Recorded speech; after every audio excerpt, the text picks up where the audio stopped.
مان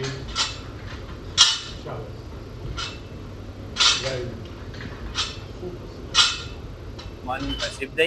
او زه لیول 2 strength and conditioning trainer یم او د ما فټنس فیلډ کې 5 سال ایکسپیرینس دی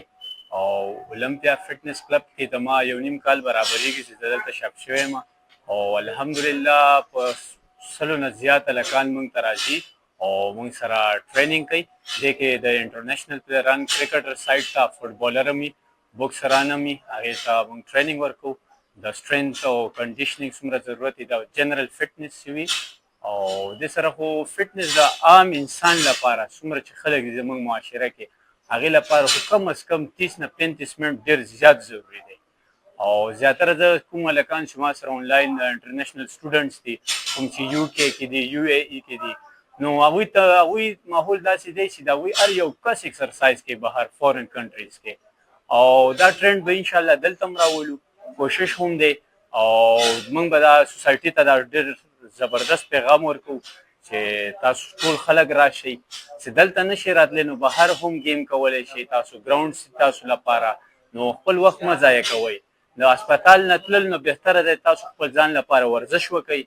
او تاسو به انشاءالله پوره صحتمند یئ هسپتال ته به ضرورت نه او د ډېرو بیمارو علاج هم ورزش دی ورزش خو د هر یو بیماري علاج دی او زه د تاسو چینل نه ډېره مننه کوم چې راغللی او زموږ د فټنس خواته یو ښه پیغام یو سوسایټي کې نن سبا کوم ضرورت دی هغه تاسو هغې باندې تاسو نظر واچولو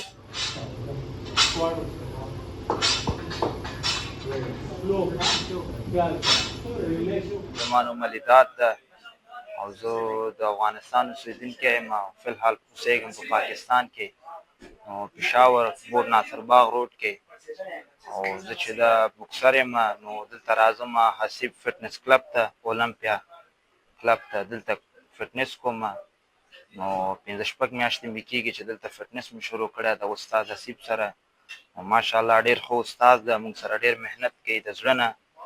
نو زه نورو پلیرانو ته هم غواړم چې دلته راشي ګیم وکړي که فوټبالر دی که بوکسر دی که ایم ای کار دی که هر یو فیلډ والا دی باید دلته راشي خپل فټنس جاري وساتي نو ګیم ښه شی دی باید ګیم ته سړی توجه وکړي او راځي دلته د خپل ګیم کوي